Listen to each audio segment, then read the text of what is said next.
Creo Parametric 4.0, Lesson 8, Part 1. In this lesson, we're going to create a clamp using the swivel, ball, and arm that we previously modeled, and the foot, along with a couple of standard parts. Actually, three of them, two studs and one nut. This is a car lane model. You can actually purchase it. Now, in the very beginning here, we're going to do a subassembly, which is nothing more than an assembly which we then add to another assembly later. So the term subassembly just means that it's a secondary one. The components that you're going to get are from the catalog parts, or you can get them directly from the website. So either way, you can also model them. So I'm not going to go through this. We've done this previously to get something out of the library. This one's out of a standard parts catalog from Car Lane. And again, if you want to model them, they're very simple. If you use the ones from Car Lane, you may get the one downloaded that has all the threads, so it's going to make your system run slower. So it's your choice. Same way with the flange nut, it's got the threads on it. These are the components that you've already modeled, and they should be in your working directory. So you want to select your working directory and make sure that you're in the proper place. In our case here, I actually have a separate directory set up, and I copied and put the parts there. So when I click on open, I have my components available. So we're going to be using the swivel, the plate. The plate we're going to model later in top-down design. This is bottom-up design. We're going to take items and put them together. So what we want to do is bring in our first component that's going to be the base component for the subassembly, and that is going to be the clamp arm. Now I'm going to open up the design instance of it and take a look. So this is what you're going to be working with as your first component in the assembly. So I'm going to close that. And we're going to start a new assembly. And I'm just going to give it a short name. Go by whatever it says in the book because you want to have that correct. You also want to have everything in one folder.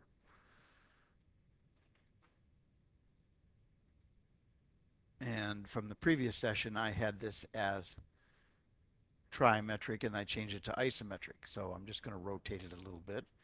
And I'm going to make sure in this case, my annotation display is on. Everything is on. And in the model tab here, you'll see the assembly commands that are available. We're going to assemble, and we're going to assemble the arm.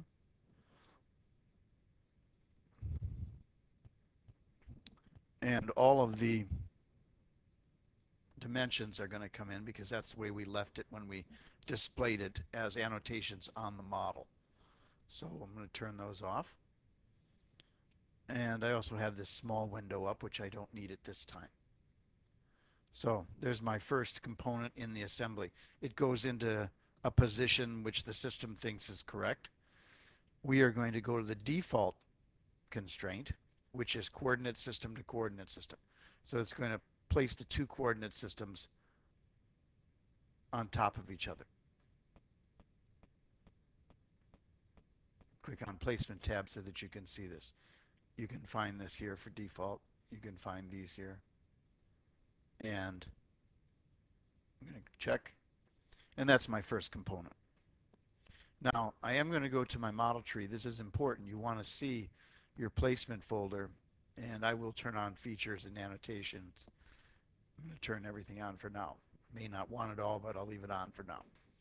So there's my first component in the assembly.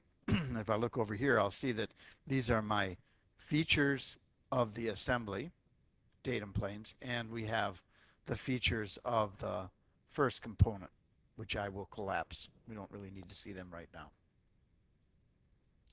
Now, what I'm going to do is add a component, assemble, and this is going to be the swivel.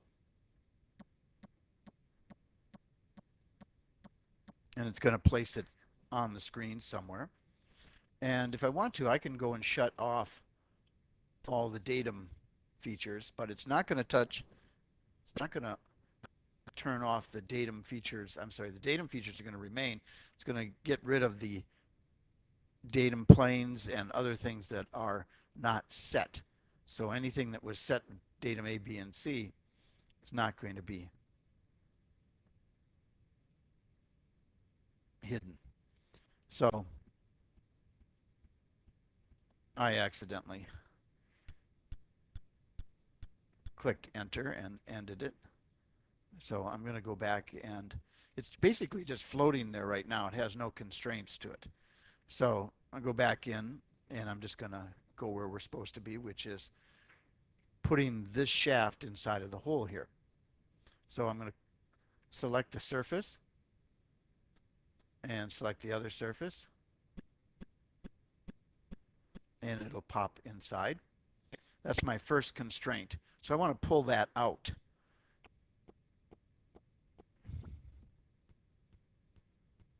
Like so. Now, I need the next constraint, and if you don't open up the placement tab, you can just continue on and select. I'm going to select here, and I'm going to put my cursor here. I'm not going to pick. I'm going to hit my right mouse button, and it filters to the back side. Now, if you're uncomfortable with that method, you really want to see what you're selecting better, just rotate it and select this surface. Now, it's going to put there at that in coincident, but we want it to be a distance. I'm going to hit Control D, and we're going to drag this. I think it's to 1.5. So we'll get close. You can always change these numbers. All right, so I have two constraints. One of them is distance, and the other one is coincident. And by allowing assumptions, it means we don't put a third one in there. In other words, this will not, since it's round, it can rotate, but we're not going to put a third constraint in yet. Check. So there's our first component. Inserted in, I should say, my second component. These are a parent-child relationship. This component goes inside of this component. The next one is going to be the foot. So assemble, select foot, open.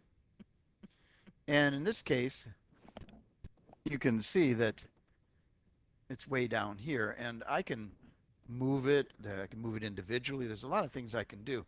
But if I just open up another window here and zoom in,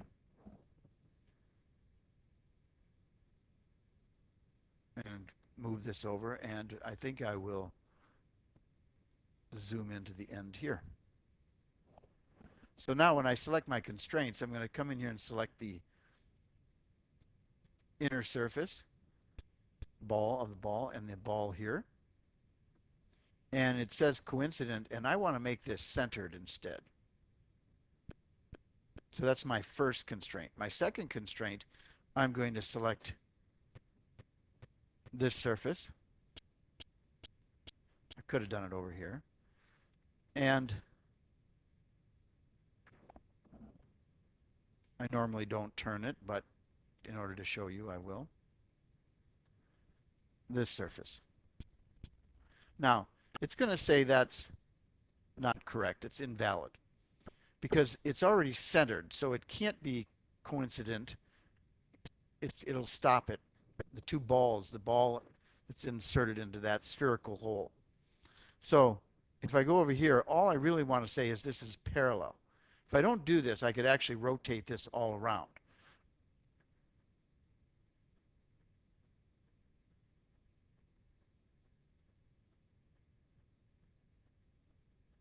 I'm going to move this a little bit, and I'm going to show you. So you can, this has some degree of freedom, like so. So what you do with that second constraint, you're saying you want it to be parallel. So this and this you want to be parallel. And again, now it's going to say angle offset. No, You want that one just to be parallel. Middle mouse button, it's going the wrong direction. So click on it, edit definition, right mouse button, flip constraint, see what happens.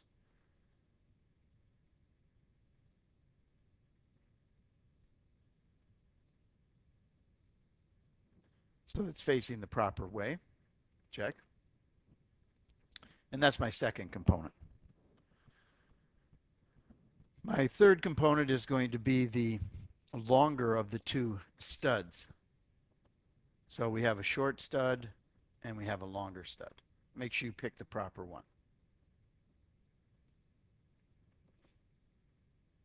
Now I'm just going to zoom up a little bit and I'm going to turn off this extra window. It's really not needed. It's very useful when you have a very complex assembly, but here it's very simple. And at any time, if you wanted to go into the full screen, you could hit F11 or the icon down in the bottom. And I'm going to select the surface here. You normally always do the insert here first when you have a round component going into a round surface going into a round hole or other surface. So there's one constraint. The other constraint is I want the end of this offset from this datum plane. Now be careful what you pick here. This is the datum plane going down the middle of the swivel. And again, it turns it into, I'm going to hit a F11, turns it in coincident, and we want it to be a distance. And the distance we want it to be is, we can drag it, or we can type in -1 point. No, I think it's 2, I think it's a 5-inch. So it'd be -2.5 and hit enter.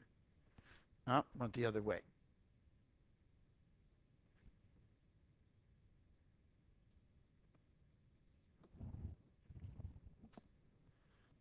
So it's centered. We don't have to worry about the third degree of freedom, so we allow the assumptions. Middle mouse button. And there's our second, I should say our fourth component. Now we're going to put the ball end on here. You have two of them.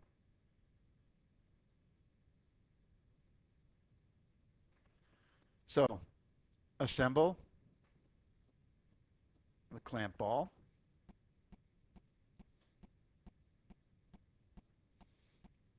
And we can go into our extra window if we want.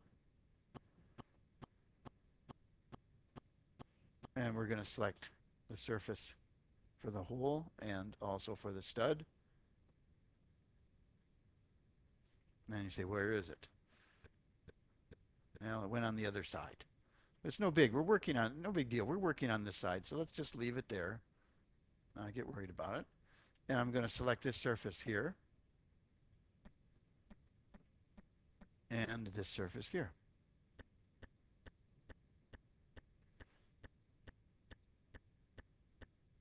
Now, in this case, it has distance, and I'm going to change it to coincidence just for a second.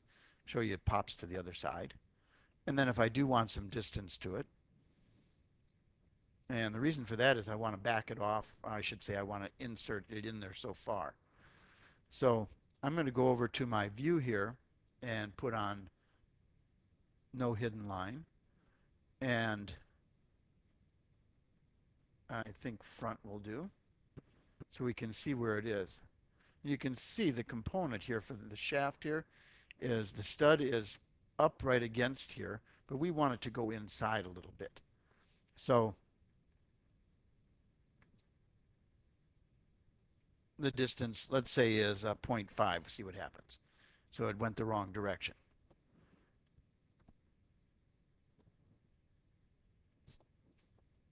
How about -0.5? So now you'll see that it goes inside. Oh, I should not have touched that. Wanted to point, nothing else. If you want this to be here, one of the things is it is actually, if I go to my, should have kept on hidden line, you'll see that now it's bottoming out. So if I want to back that off a little bit, I could change it. I'll just change it to 0.44. and now it's not at the very end of the threaded hole. In fact, the hole is not threaded all the way anyway. The hole was only threaded 0.375. So this dimension is too deep also. Check. And let's go into shading with edges, Control D. And we have our component. Now we have the identical one on the other side. So I'm just going to rotate this around a little bit.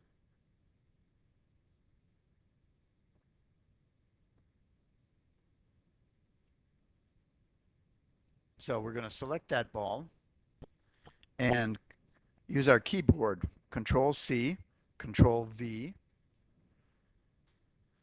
and we're going to select, it's going to prompt us and ask us which one we want to select. And under the placement tab, we'll see that the ball has already been selected. It wants an assembly item. So we're going to select here. It's really the same surface. And now for distance, it wants to know what you're going to measure from, and we're going to select this.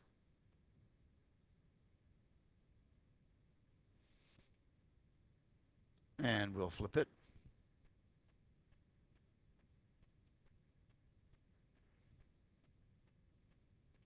We can go back in and take a look at it with our view here.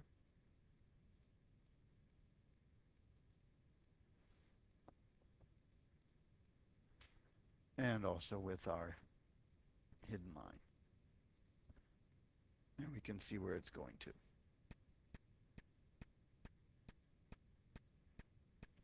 All right, we'll keep those dimensions. Control D. If you remember, Control 1, 2, 3, 4 will change our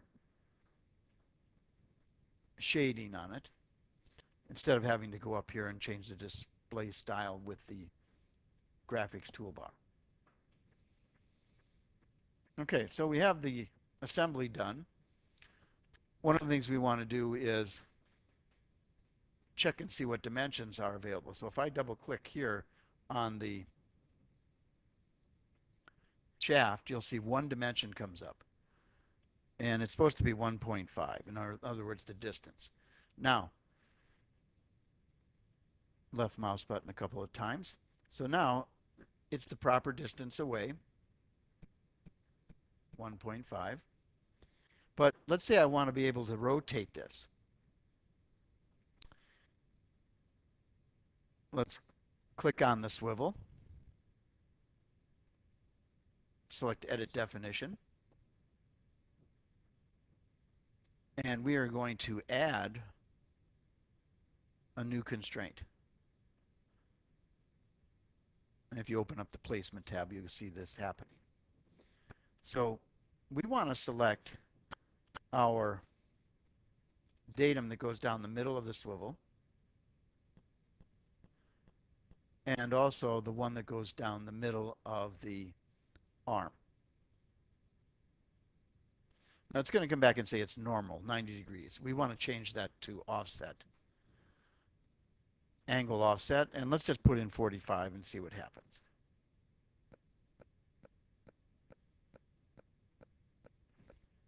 Check. And it'll regenerate the models. And you'll see that you have a rotated swivel. The children follow along with it. Now, in this case, Control D, I'm going to double click on the swivel, and it should give us two dimensions. And here's our 45-degree angle. And I'm going to type in 90.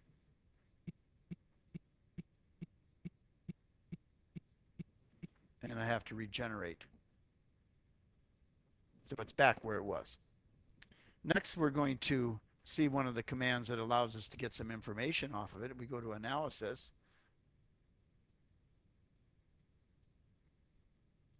We can measure.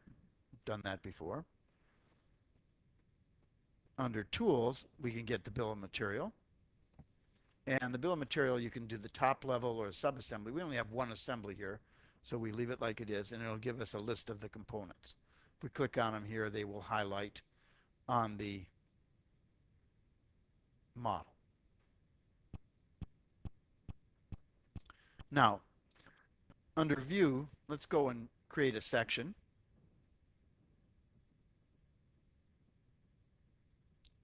And we will create one down the middle of the model. And I'm going to turn back on my datum planes. And I'm going to use an assembly datum plane. I don't have to, but I am.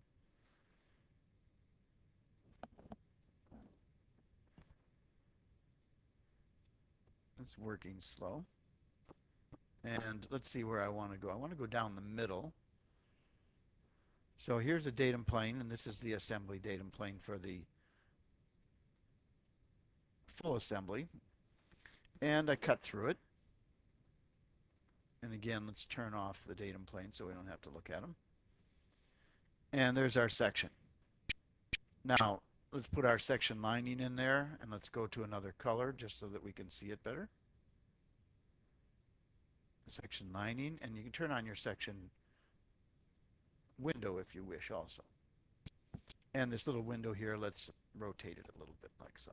So we can see our section clear. We can make this bigger or smaller, by the way. Sub window. So we've got our section in there.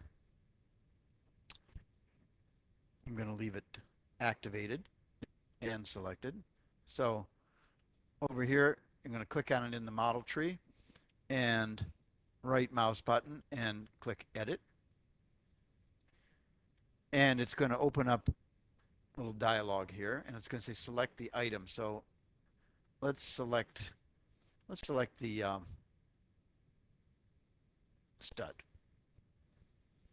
Now anything that's a round that's cut at 90 degrees, normally you can leave as a solid fill. So we could put that as solid. We could change the color.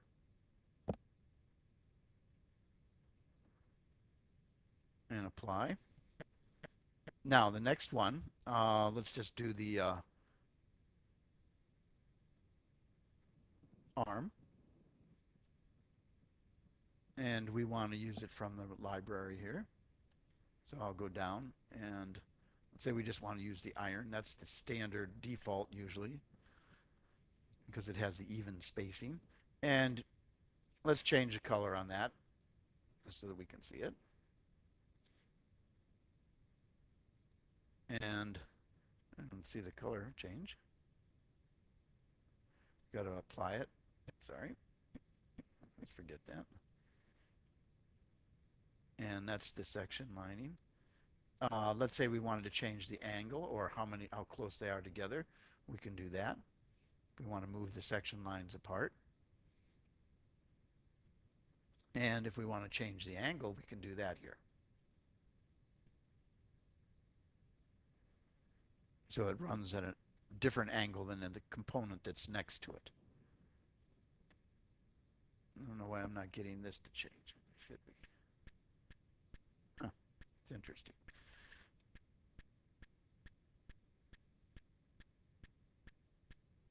So we cut our section, got all the information there. We can close this.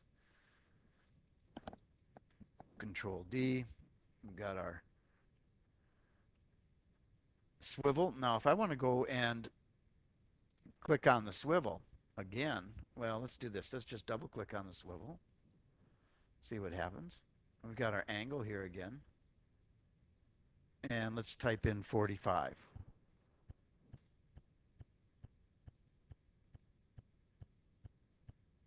Didn't like that. That's interesting. I'm going to go to my sections, deactivate it, and right mouse button, turn off the section. Double click on it again. Double click on the angle. Oh, it worked. I just forgot. Sometimes you have to remember things like, in this case, you want to regenerate it. Right mouse button, regenerate, or regenerate up here. And there we go.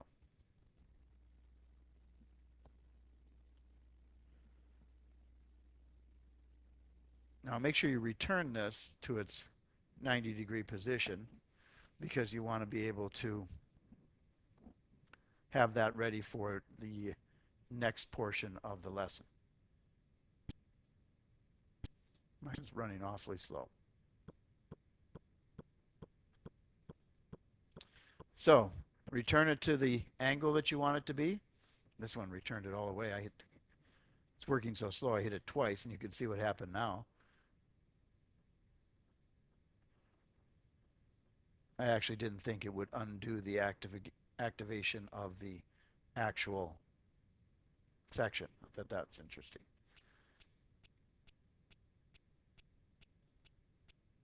All right, so you make sure you save it and save it in the proper condition, which I did not. Mine is running very slow right now. I'm not sure why.